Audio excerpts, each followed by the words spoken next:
Madam, प्रथम तुमचे अभिनंदन. तुम्ही भरघोस मतांनी निवडून आलात. धन्यवाद धन्यवाद. आपल्या शुभेच्छांसाठी धन्यवाद. आता पुढे तुम्ही काय करणार आहात? जनतेची सेवा? सेवा जनतेची नाही हो, मी मेवा खाणार. मग तुमच्याकडे कोणते खाते येणार आहे आता? खाते आता पक्षश्रेष्ठी जो आदेश देतील ते खाते आहे, आम्हाला मान्य असेल. मग तुम्ही महाराष्ट्राचा विकास कसा साधणार आहात? महाराष्ट्राचा विकास विकास काय असतं मला भकास माहिती आहे बाबा. मॅडम, आता शेवटचा प्रश्न. तुम्हाला जनतेने खूप अपेक्षेने निवडून दिलेत, मग तुम्ही जनतेचे काही काम करणार आहात की नाही? करू ना, वेळ मिळाला तर करू. पहिले मला माझ्या अपेक्षा पूर्ण करायच्या आहे.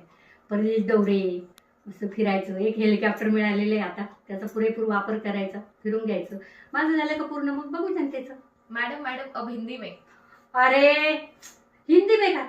अरे ह्या माईक मध्ये तुम्ही ट्रान्सलेटर बसवून घ्या रे. याच्यात हिंदी, उर्दू, मल्याळम